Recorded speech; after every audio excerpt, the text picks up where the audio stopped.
Yeah, man. So this is a Friday before Thanksgiving. Our episode before Thanksgiving. Prior to Thanksgiving. I thought it might be kind of fun to talk about Thanksgiving a little bit. And this is the grateful episode. Yeah.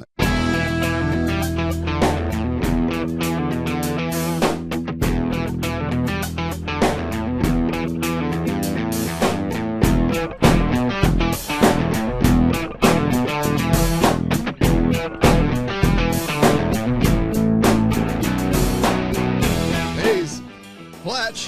What's going on, brother? It's good to see you, man. We're not fat. Well, that's all relative. It's all relative. I mean, I was fatter, and I've been less fat, and it just fluctuates, you know. So, that's right. Although coming into the holiday season is not great. Here we go. I prefer to diet before the holidays, and then go into the holidays with a little room to spare. Do you pack it on during the holidays? I just can. Like you go to the trough and just don't leave. Man, I can. It certainly has happened in the past. Yeah. So tempting. Yeah, man. So this is a Friday before Thanksgiving. Our episode before Thanksgiving. Prior to Thanksgiving. I thought it might be kind of fun to talk about Thanksgiving a little bit. And this is the grateful episode. Yeah. And so I'm curious. Talk to me about the Hasebrook Thanksgiving traditions. And what was it like? What was Thanksgiving like when you were growing up? Well, growing up and now are a little bit different. But growing up, we always had the big meal. Always had, do you have a big family? I don't. No, I've got two older sisters, both living in California. Okay. Grateful for them because they had great senses of humor. And I just remember lots of laughs and lots of fun around Thanksgiving. Were you turkey people? Turkey, yeah. Turkey? Although Dad tried to sneak in the ham always. And it was just like not well received.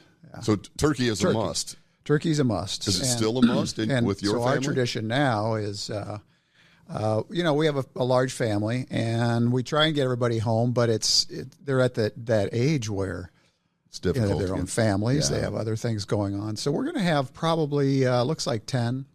Nice. And, that's a good size. Jane she does the full package, decorates the dining room and the living room and we have a big meal, but the day starts off with the Thanksgiving Day parade, right? Watch the Macy's parade or the Macy's. Oh yeah, man. Watch that. And we just kind of hang around all day. And the thing I love about Thanksgiving is there really isn't an agenda. Nice. There's not a lot of pressure. There's a little bit of structure. Yeah. But not rigidity. Yeah. And nice. Reminder to self to take the turkey out of the freezer this year. Right. I woke up last year. You can't thaw and cook it at the same time. I was like, oh my God, I didn't take the turkey out of the freezer. Morning of. Take it out like 3 days ahead. Yeah, you're supposed to. Oh my God, man. Didn't know that. So, and we just kind of hang around, and it's so great because you get a chance to just have real conversation, just lots of laughs and just catch up on everybody's life without all the expectations. Because most everyone who's attending has traveled to be home because most of your family's kind of spread out. Yeah. Yeah. And so it's great to do that. We have a turkey bowl that we play outside. So we have these T-shirts, the Hasebrook Turkey Bowl. I love that stuff. Every year, we never know who wins, but we'll play a game until everybody just gets too tired. Yeah. and they're getting increasingly shorter and shorter now, probably, aren't they? Yeah. Okay. It's like you scored. Who's done? All right, we scored. All right, let's go. Yeah. Yeah. Well, I love the laying around thing. Yeah, exactly. You watch football? Is that part of the day? Watch football, and we probably eat about 5 o'clock, and it goes till 8, 9, sometimes 10 o'clock. That's a long meal. It's a long meal. Yeah, which is wonderful. Yeah. That's the way a meal should be. Yeah, exactly. Yeah, rather than just wolf it down and get on your way. And the great thing is then you got Friday, and then you got Saturday, and you got Sunday. Yeah. And you've got a whole long weekend with everybody. Yeah. Again, without any pressures. It's just so reconnect. Turkey, mashed potatoes. What are the sides? Yeah, what are your sides typically? What's your favorite? Green bean casserole has to be come on. God, we're having it, man. I just bought 12 cans of green beans. Extra onions? Put the onions, the crunchies. Well, you mix some into the actual cream of mushroom, green bean ensemble, and you mix them in there. Then you put some on the top. Of course. Good. I love green bean casserole, and I probably don't eat a green bean the rest of the year. Or the casserole. Or the casserole. Don't even think about it. No. No, it's like everybody has an assignment, and we post all these things on the fridge, who's supposed to do what. But Ashley always leans in and says, I'm the green bean casserole. Yeah. Nice. And she goes heavy on the crunchy onions. I love it, man. Heavy, good, thick It's certainly the best part. It is. Mashed potatoes. I don't even eat the turkey. I put it on the plate. Yeah. But it gets ignored. It's just buried under all of those. Kind of slide it off. Yeah. Lots of gravy. Yeah. And the stuffing. So are we peeling potatoes? I mean, these are real potatoes. This is the real full deal. package. Yeah. Love that. Yeah. Love that. What else? The stuffing, green bean casserole. Those. What are you responsible for? I'm paying. I'm just paying. I oversee. Right. No, I do the turkey. Do you? Yeah, I do the turkey. Yeah. And still every year I can't figure out how to get the thing out of the neck or whatever it is. I mean, half the time it's like, am I at the right end? I don't even know. Where is this thing? And you hear something crack and that's so funny, man. It's gross. If you're cooking a frozen turkey, that's hard to get that stuff out. It's hard to get it out.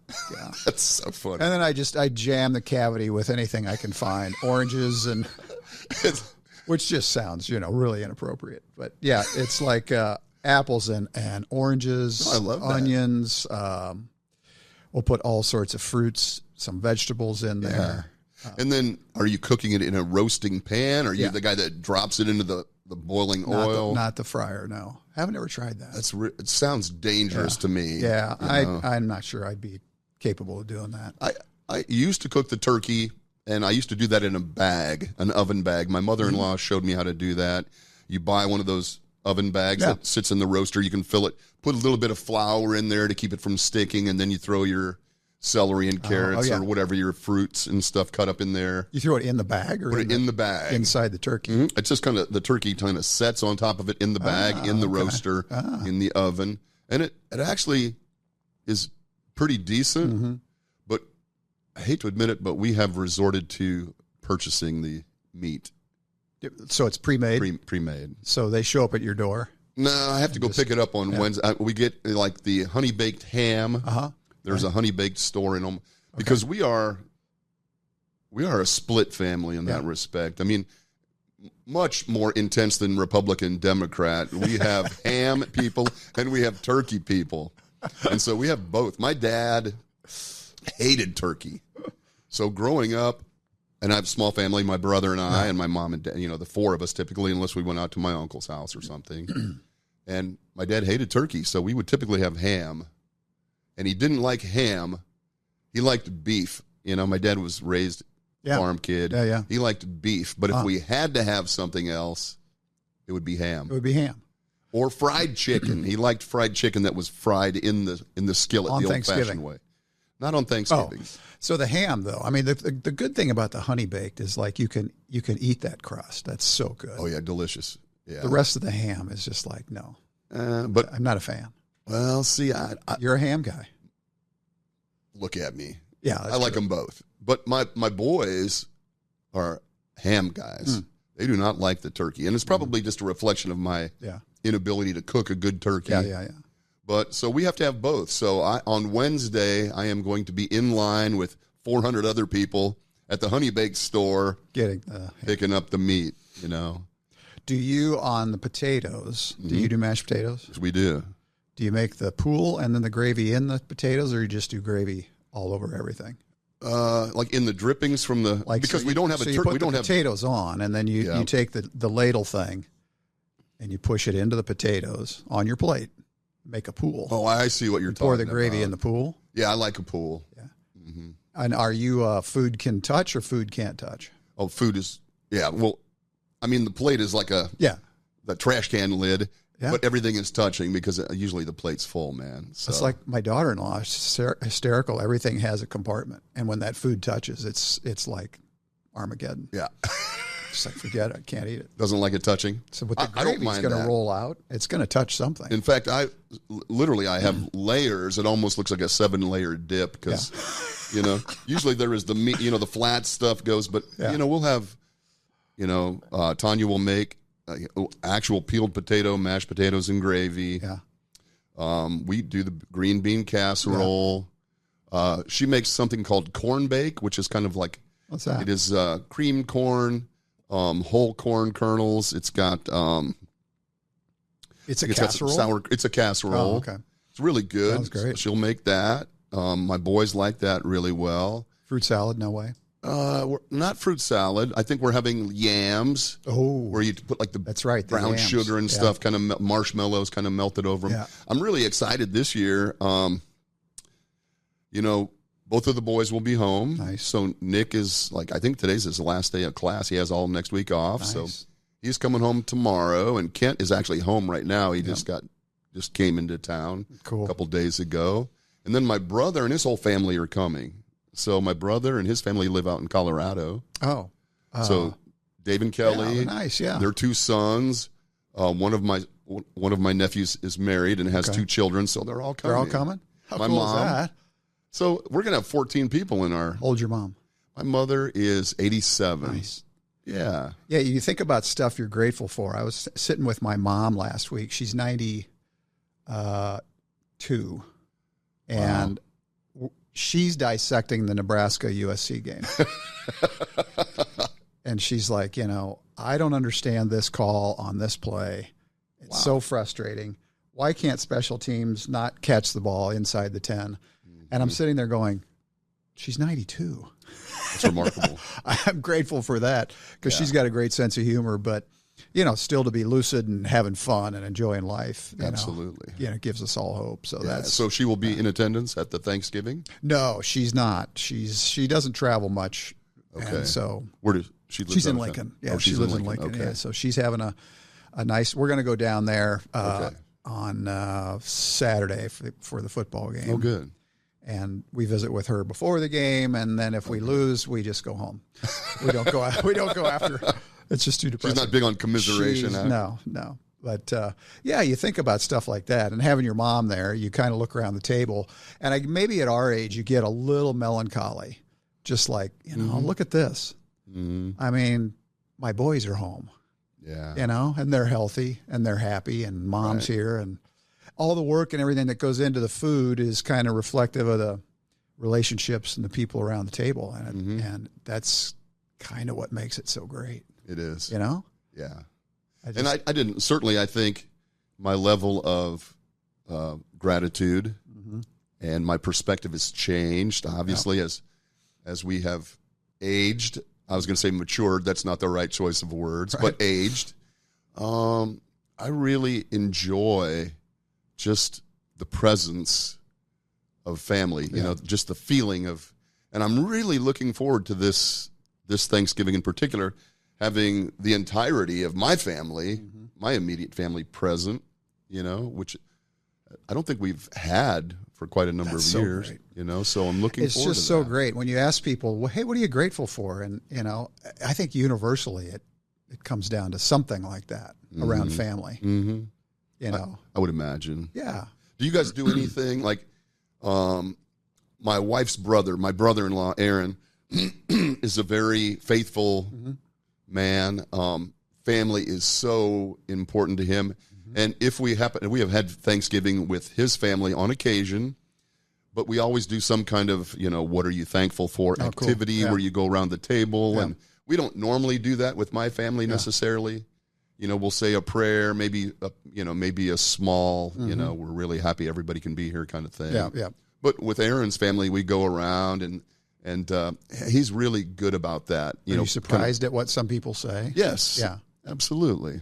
It makes you think, doesn't it? It does. You kind of go, whoa. And pulling things out of people that they might not normally just volunteer, which I think is kind of an interesting exercise. Yeah. He's really good about that. So. That's great. Yeah. Because, faith is so important, and it's tough to wear on your sleeve, but it's one of those things that's inside and it comes out, I think, at events like this. Do you have some type of an intentional approach to gratitude? I mean, the reason I ask is, while I'm doing a little bit of research for this episode, I came across a podcast where the guy was a medical person or a researcher who had done a study on gratitude where, they have people in their study, intentionally spend about 10 or 15 minutes 3 times a day in a state of gratitude, at least being thankful for something. And at the end of, after 5 days, they had shown like a 50% increase in immunoglobulin A, which is part of your immune system. And just the act of intentionally being grateful, 45 minutes a day, 3 15-minute segments over 5 days, they saw a 50% increase in that serum level. Wow. Which is it's like a natural flu shot. Wow. I mean, and so a euphoria, happiness, a general it's actually outlook. physiologically changing your body. That's cool. So every morning I've got an app on my so as I'm just kind of waking up and reading and doing some stuff, that I have a grateful app, and it just, what comes to mind, and you just write down what you're grateful for. And you look back over the last couple of years, and it's funny. There's some major things, there's some health things, and then there's little things like grateful for my dog. You think about what a dog does in your life and how unconditional happiness. Grateful for grandkids, grateful for my kids, my spouse, for work challenges. And then some days it's just like grateful for watching the clouds. As queer as that kind of sounds, it's kind of like, brother, I'm with you. You're like, man, what has happened to me? Right? You get kind of philosophical, but it does change your perspective. It changes mine, at least. It does. For the day. Totally. Yeah. I do it first thing in the morning. If I'm out drinking my coffee, getting some of that sunshine, that Huberman approach to morning. Right. Yep. That's about a 5-minute time where I reflect on, I appreciate another day, and I hope that I make good use of it, that kind of a reflection. And then in the evening, when I lay down to go to bed, I kind of go through, what I'm grateful for. That's cool. I still say that now I lay me down to sleep prayer.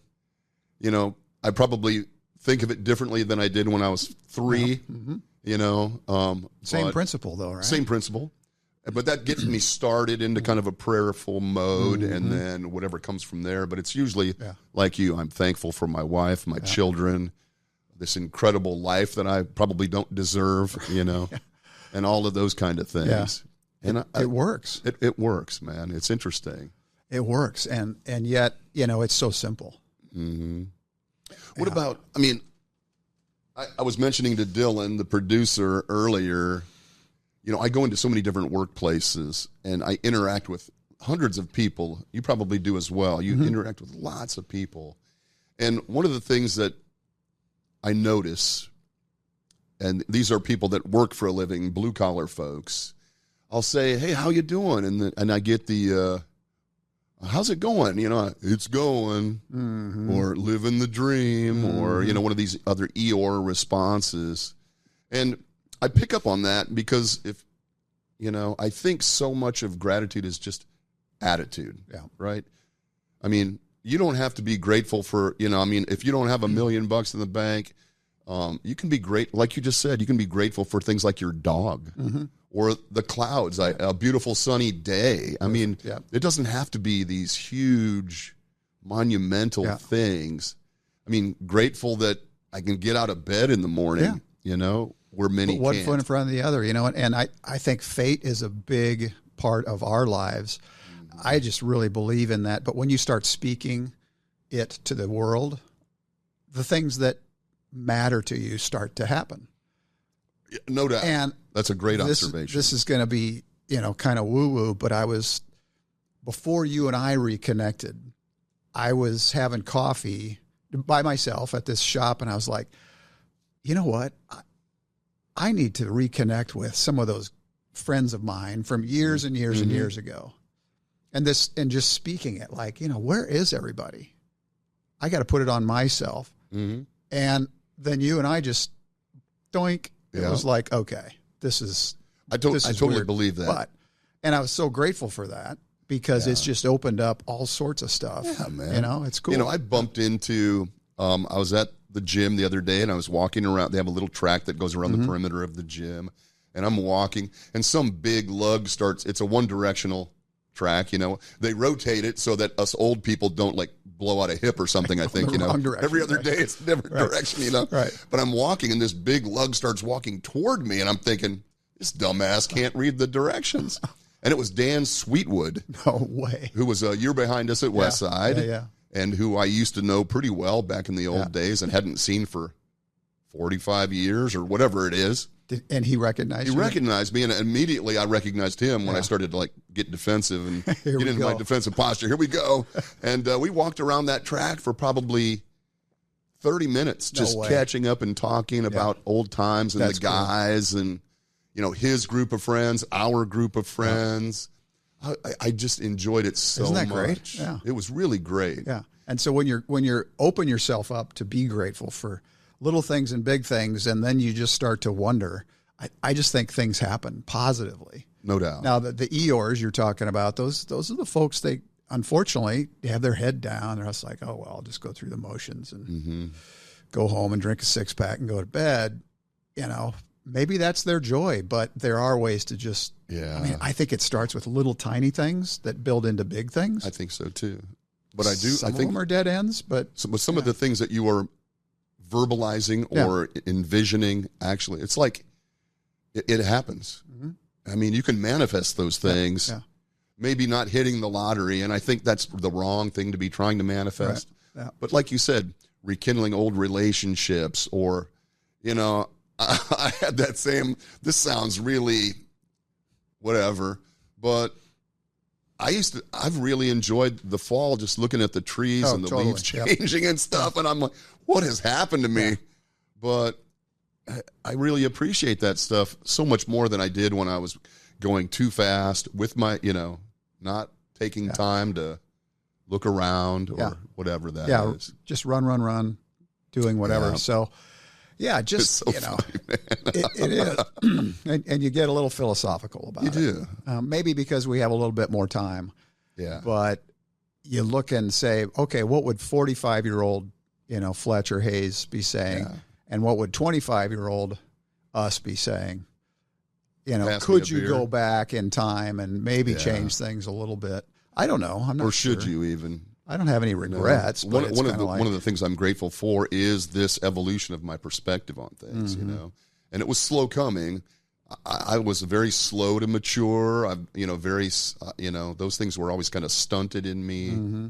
And but I am really grateful for that now because I get so much pleasure out of those things.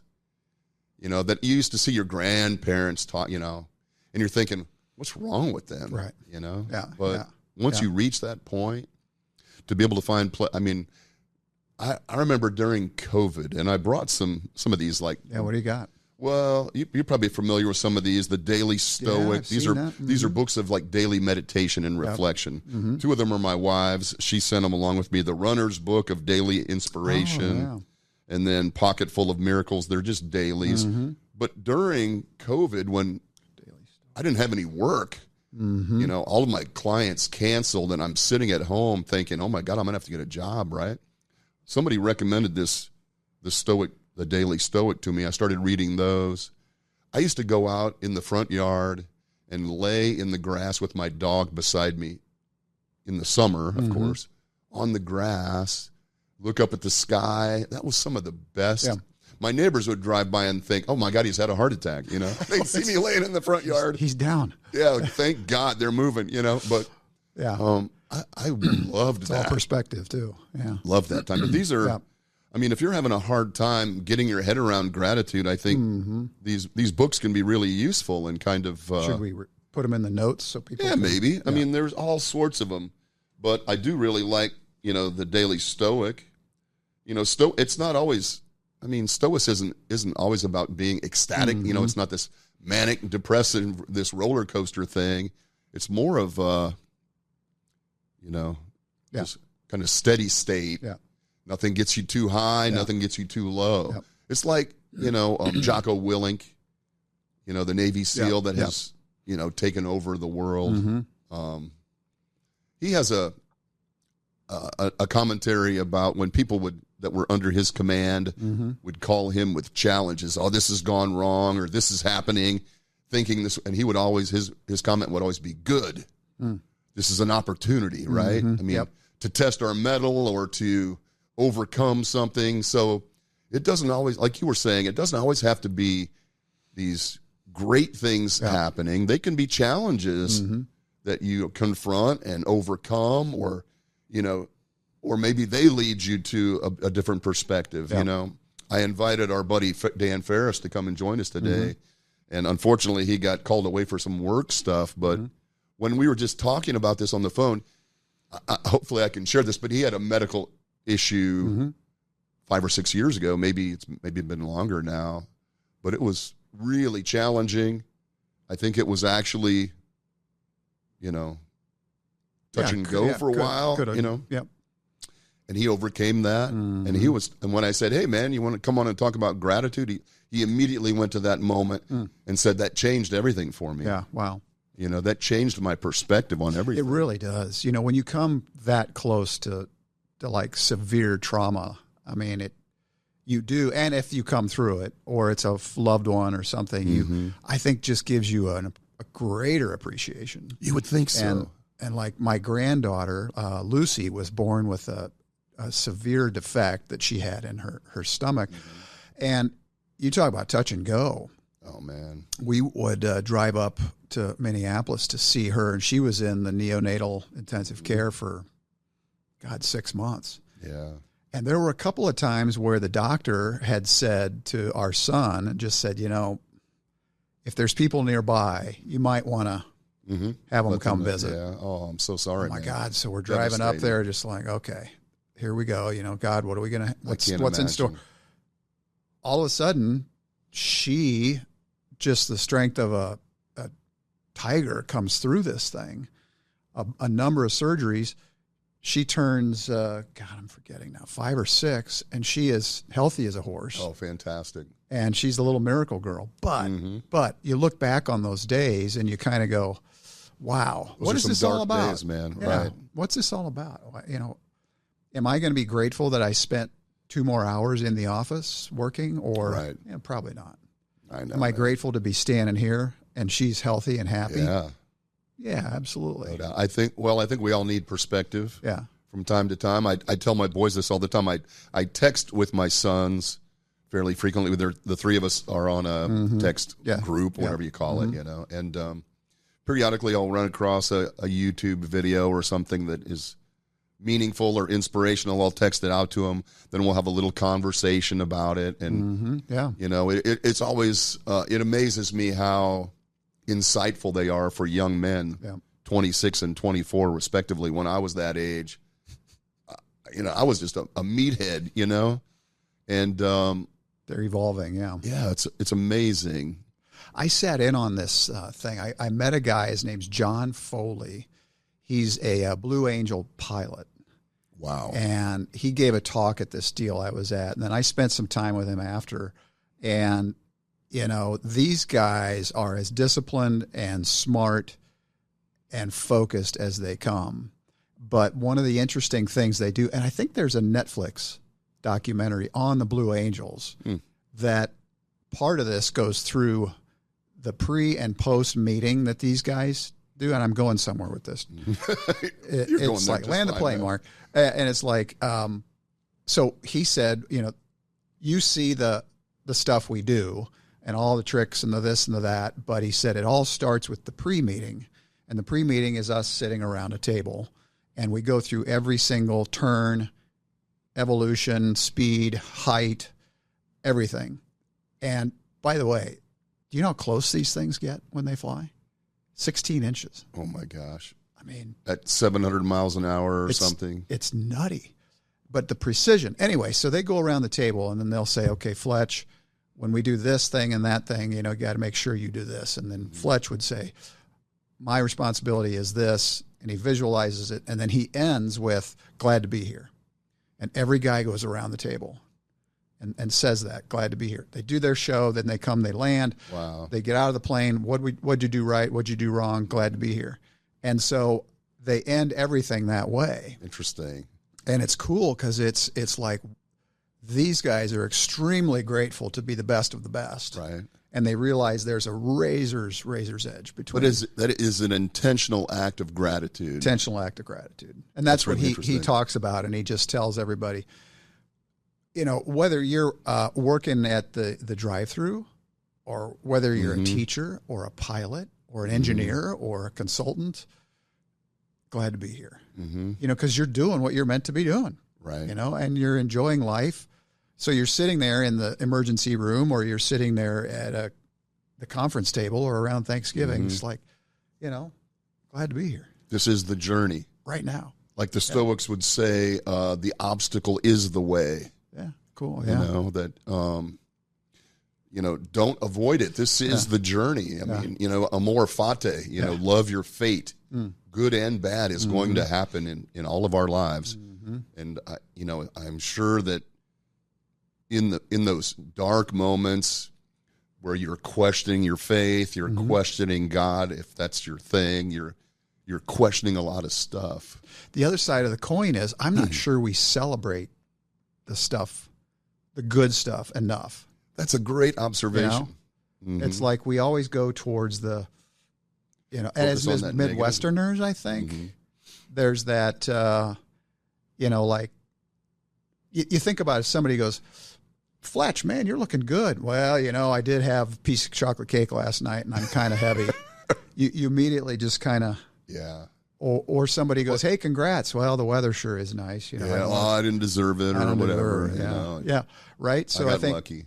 But if you think about, you know what, I'm going to celebrate this. And you look at your boys and your mom and your family around the table and you say, you know what, this is great. Let's celebrate this. And you don't have to wait for those monumental events to celebrate, man. You can, like you said, I mean, I didn't have a piece of chocolate cake at the office party. I mean, you know what? Damn it. You should be proud of yourself. Take a moment just to say, wow, I did it. I find if you do more of those things, I mean, it's kind of silly, but it's like, I really drove here very well today. Just those little things, you start to appreciate. I did a good job, and all of a sudden, and you might be able to shed some light on this. I don't know what this released in my brain, but the other day, it was all these little culmination of things like, you know, letting somebody cross in front of you, opening the door for somebody, you know, saying good morning to somebody. And then I was having breakfast at this place called Lisa's Radial Cafe, which is this awesome place. Anyway, I know it well. There were two cops sitting there, and they were just kind of shooting the breeze, and they had just ordered, and I was leaving. And so I went and paid for their breakfast without them knowing and left. And I'm about 20 feet outside this place, and I hear the door open, and this cop goes, thanks, appreciate it. And he goes back in. Oh, my God, I got this rush of like. That's got to be a dopamine thing or something, I would expect. I felt so great the rest of the day. But you weren't doing that with the expectation of some kind of acknowledgement. None whatsoever. But I'm just grateful for those guys. Think about those guys. Yeah, man. That's you and I have a tough day. That's an ungrateful job. You look at them and you're like, these guys every day. You know? Yeah, I go to work and deal with a lot of crap, but I don't get shot at or people throwing stuff at me. Yelled at, people flipping you off, and everybody, you know, it's just like. Right. And I used to when I was with OSHA. But, you know, but that is an interesting. Stuff like that. But I think, you know, that is such an interesting observation because to do those things, you know, to say something nice to somebody who you don't know what their day's been like or what they're dealing with, or to allow somebody to, you know, I get so hung up on driving and I get so irritated when I'm driving. And my sons, if they're in the car with me, they just look at me like, why do you let it get to you like that? You know, it's elevating your blood pressure, which you don't have a lot of latitude in. And, you know, it's causing these stress hormones to be pumped. You know, I mean, just let it go, man. Just let it go. Let it go. And that's when the kids wave them them over. You know, the person's cutting in front of you, just wave them on in, you know, rather than lose it. And it's so much better for you. Those are all choices. That's true. The few things that we can control. Yeah. Is our attitude. And when your kids teach you those lessons, you just kind of go, God, that's right. Yeah, my kids have taught me a lot of lessons. Yeah. You know? And, I'm grateful for that too, because there's times where I just like, God, I think I'm supposed to be the know-it-all. And then your kids teach you something and you say, we can continually learn. Absolutely. And how great is it when your kids are smarter than you, which is happening. I was like, my boys were in 7th grade, I think, when we first realized they were smarter than me. But I'm grateful for that too. Yeah. I'm grateful that they're smarter than me and that I can learn from them. Yeah. And that's pretty much a daily occurrence at my house, but it is amazing. But it kind of leads into charity. Yeah. Gratitude. If you are a grateful person, charity comes much more easily, I think. Yeah. And good. Charity doesn't mean I'm donated $20,000 to whatever. Charity could be holding the door for someone or saying a nice thing to someone or buying someone's, that whole, when you pull into the, the drive-through to get your coffee and the person in front of you pays for your coffee or something. Yeah. What does that do to your day? It just changes everything. You think about that and it just has $3 rolling impact on it. Yeah. And you think, well, I should do that for someone else. And you do. And it's little things that add up to big things. It's the butterfly effect, right? It is. So it's just something that more of that is needed. There's tons of division, but I think there's more cohesiveness than we think out there. I think so. I think we would all like to be more cohesive. Yeah. And I'm grateful for that. You think about, this election was nutty, but it's like, how great is this country?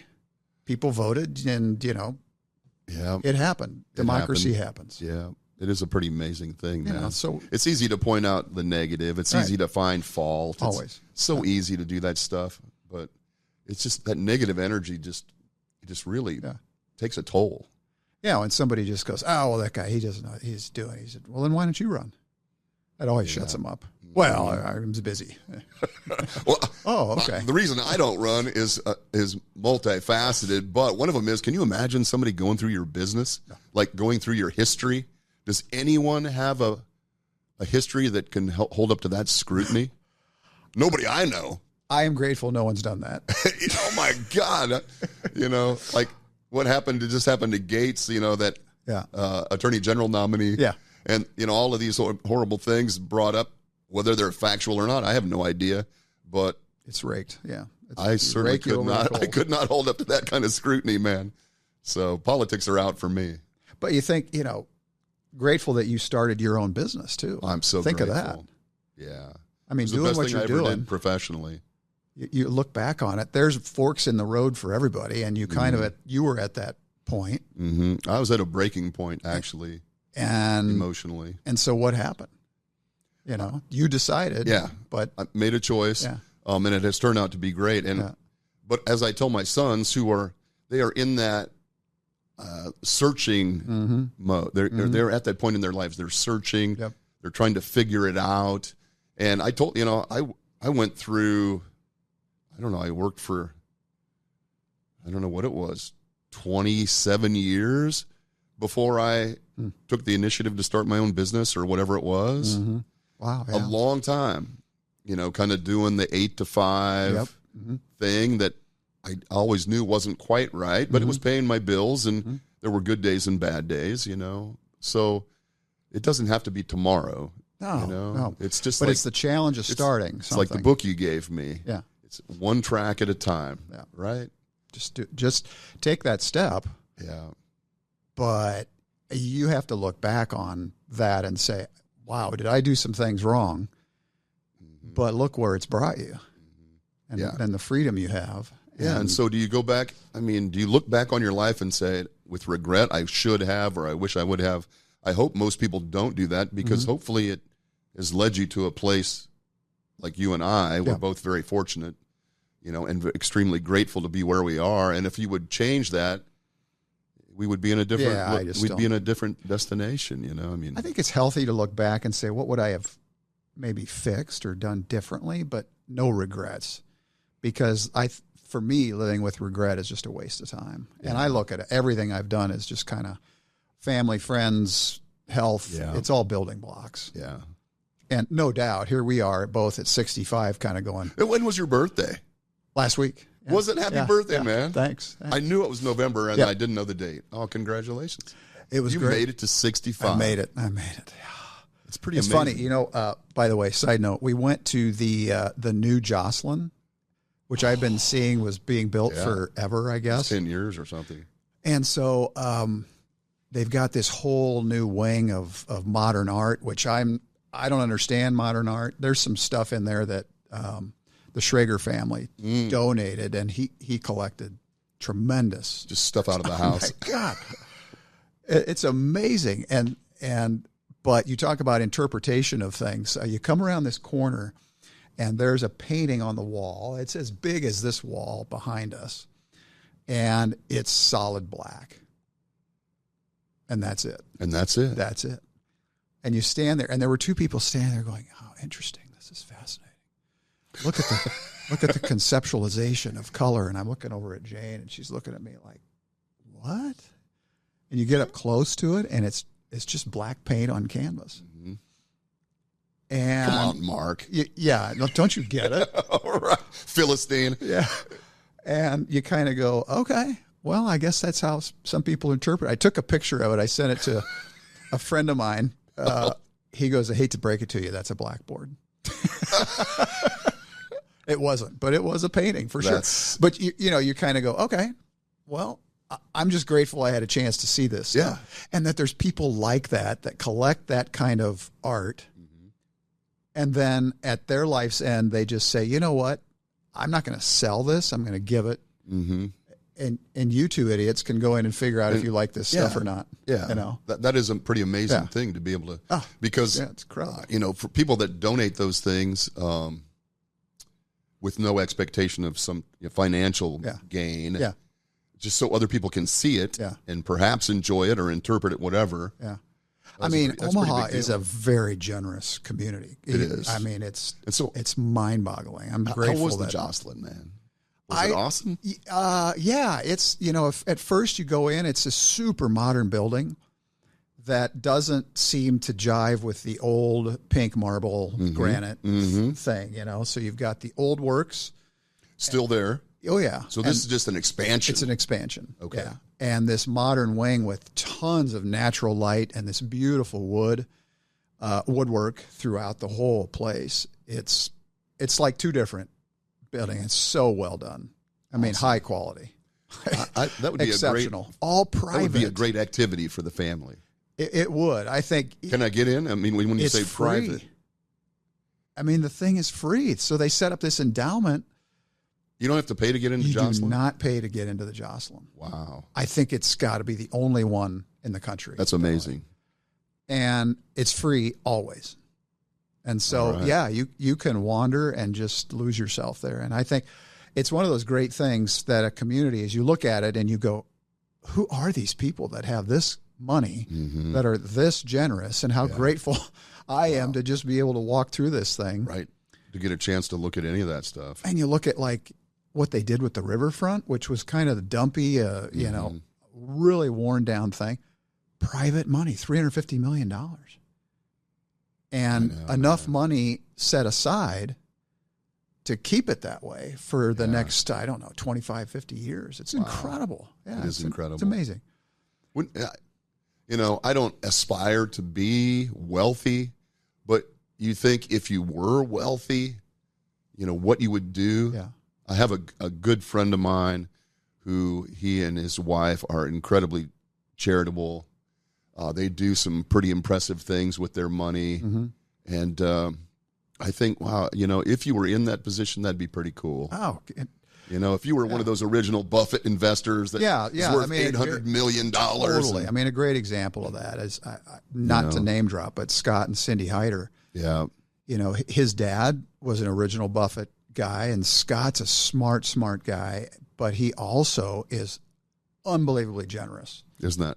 And they've done so much with that money for this community where you kind of go, all right, there's a guy who gets it. Yeah. I mean, that's a legacy that'll last for a long time, and Omaha benefits from it. Yeah. And then I think the question I have is like, who are the next generation of people to be like that? Who have that foresight,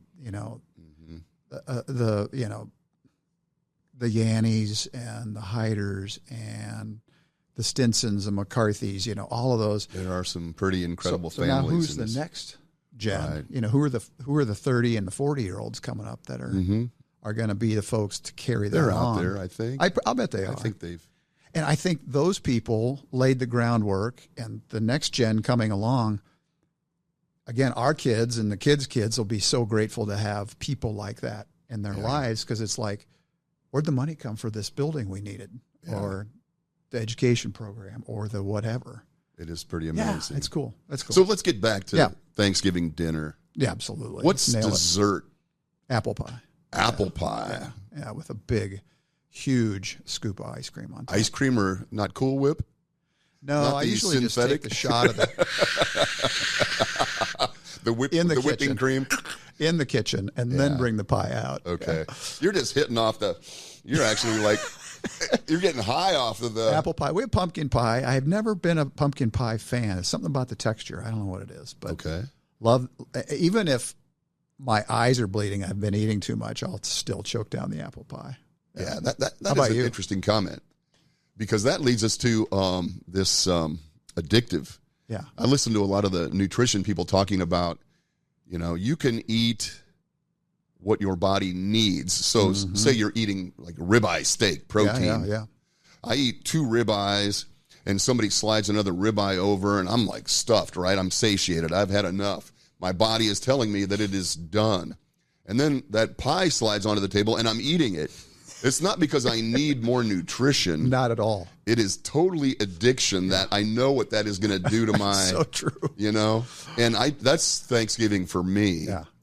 Eating to the point of pain, like I'll eat, like, aren't you going back for seconds, honey? This is what I've lived with my whole life, so I go back for, I skip the meat. I go right to the mashed potatoes and gravy and more green bean stuffing. Casserole, more stuffing, more gravy. And then who's ready for dessert? Oh, I mean, so full. What, dessert? You're nearly passed out on the couch, but and you're sweating. You're just like trickling down. Someone say pie.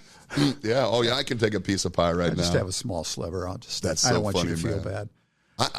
Cookies, anything like that, thrown in the mix. There might be around, but we're typically pie people. Yeah, pies. Yeah. We're usually now. Pie doesn't even hit my top 3 favorite desserts.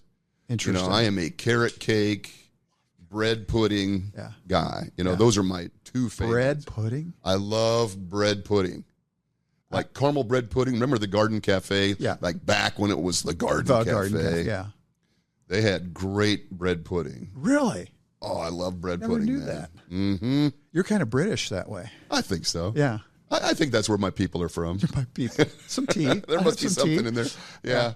Haggis or whatever. It's so funny, though. Like, if you see pumpkin pie or apple pie in July, you're just kind of like, no. I see some there. It's kind of interesting. Not Thanksgiving, crush it. Oh, yeah, absolutely. Yeah. That's an interesting observation. Because I wouldn't be drawn to pumpkin pie in July. No. But I love me some pumpkin pie. Have to. And apple pie, cherry pie, blueberry pie, strawberry rhubarb pie, you name it. It's kind of like, too, when you have the meal and you have a salad plate, how that just gets completely ignored. Yeah, that's a dessert plate in my world. You just kind of look at it and kind of move it around so people think you ate it, but that's such a waste. I don't ever stop at the salad bar. No. That's a waste, yeah. I think that's suckers. Well, it is. It takes a while to eat, and it fills you up unnecessarily. Yeah, absolutely. Yeah. Now, the nutrition people might argue that. I'm talking Thanksgiving only. Oh, okay. No. Oh, you might eat a salad some other time? Oh, all the time. All the time. Thanksgiving. Well, that's why you're lean. You're still at your high school fighting weight. It's like, no way. And the fruit salad that's sitting there. Now, here's one that we didn't mention that will appear from time to time. The pistachio Jello thing. Do you know this? That's right, yeah. Is that something that has been Not the pistachio, the Jello with... like little bananas cut up in it or something, or strawberries or something? Yeah. That'd be like a strawberry with banana or something. It's kind of a palate cleanser. It is. It's like you can eat like the whole thing of stuffing, and you're like, God, I need something sweet here. Have a little Jello, and then go on to the next. And then go back. Yeah, it's like the palate cleanser, and then go back. Yeah, we are kind of the pistachio because you take in the Jello. Well, it's the pistachio Jello or pudding or something. Yeah, okay. Then you mix Cool Whip in with it, so it gets kind of a creamy consistency, a little bit of sweetness to it. It's not on our list for this year, but it may appear. Somebody may bring it. Somebody might bring it. Right. You know, that might be something someone would bring along. How do you incorporate if someone brings something that you're not quite ready for or excited about? Like out of the, like way off the, somebody. Yeah. Hey, I brought kale and quinoa. No, I brought some fruitcake, and you're like, oh thanks. I mean, I'll put it out.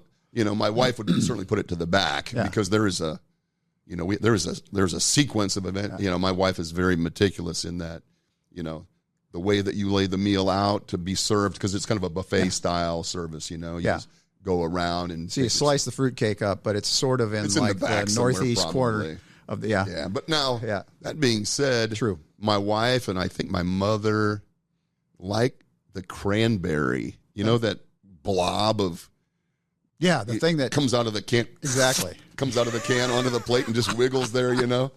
It still has the ridges in it from the How can. do you cut that? I've never understood it. If you don't have like a laser to cut it, it's like the knife goes in. You cut it on a laser table. Yeah, you just the knife comes back run that hot wire through it like you're cutting foam or something. Yeah, it's disgusting, man, but it's on the table. It's like Jim Gaffigan says, you know, fruit good, cake great, fruit cake nasty stuff. That's exactly right. So it gets ignored, and the blob gets ignored. Yeah. And then, but if one of the guests bring it, we'll put it out. Yeah. You know, and I almost forgot the black olives. You know the at your grandmother's house. Oh yeah. She would put out the plate that had the olives and the gherkins.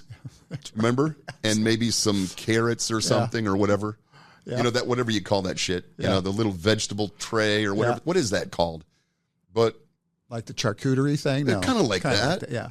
But at our house, it is just devolved to black olives. Yeah. And do you put them on your fingers ever? All the time, bro.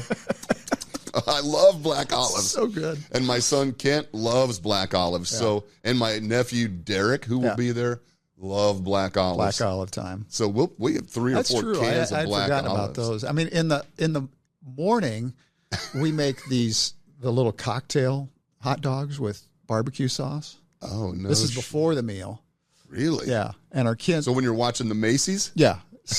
And so our kids are like, "Are we making the weens this year?" Of course you are. You just spear them. Yeah. Like right out of the crock pot or something? Just right out. Yeah. And they just sit there all day. It's a great idea. Make those. We make some bread. I was going to say, are there any like breakfast pastries or anything? Do you do that kind of thing? Yeah. Or you go right to the meat? We make some bread only because I think everybody likes the smell of it. Oh, absolutely. And then right out of the little bread maker thing to cut it up. It's like an hour later. It's not that good. Yeah. Yeah. We do something wrong. But boy, when it's out of there, hot and fresh with the weens and the bread, you're good. You're good. I love that. Temptation is to eat too much of that, and you're too close to the window of opportunity for the meal that you really want to save for. So, no kidding. That's a great point. I don't know what, you know, we typically eat our meal like afternoon, so it'll be like 2 or 3 o'clock probably. So you can overindulge earlier. Yeah. But there is typically, we used to make like cinnamon rolls. Oh yeah. The poppin' fresh cinnamon rolls, you know, the store-bought kind. Right, yeah. For the boys when they would, you know, but they roll out of bed at noon on Thursday, you know. We're not Macy's. My wife and I will watch it. Yeah. And I think my wife has been to it. It's a California. That's cool. The New York one, Macy's. Yeah. Cali has one like a Rose Parade. That's a Thanksgiving thing, isn't it? Yeah, I think. I don't know if they do because it. I know, you know, my California family has been to those events. Oh, yeah, that's right. I have never been to one of those big parades. I haven't either. And really have no desire. And then you just drink fluids the rest of the day after. Thirsty. Do you have wine with the meal? Not big wine drinkers. We might have something, but that's not. Just go right to the Manhattans or something. Yeah, just vodka in the drawer, right? Just tumblers of vodka, right? Wow, it's in a water glass just to make it give it really thirsty. Yeah, that's awesome, man. It is. Well, I hope you have a great one. Yeah, you and too, I hope brother. all of you do too. Take some time to be grateful for that, for the meal, for the family, for the friends, for the little things. Yeah, whatever it is you have in your life, there is something. I hope there is something for you to be grateful for. There is. Yeah. You know, but I do think being intentionally grateful has a lot of benefits. So give it a shot. I know I will. All right. We'll see you guys. Happy Thanksgiving. Happy Thanksgiving, everybody. Yep. Thanks, Dylan.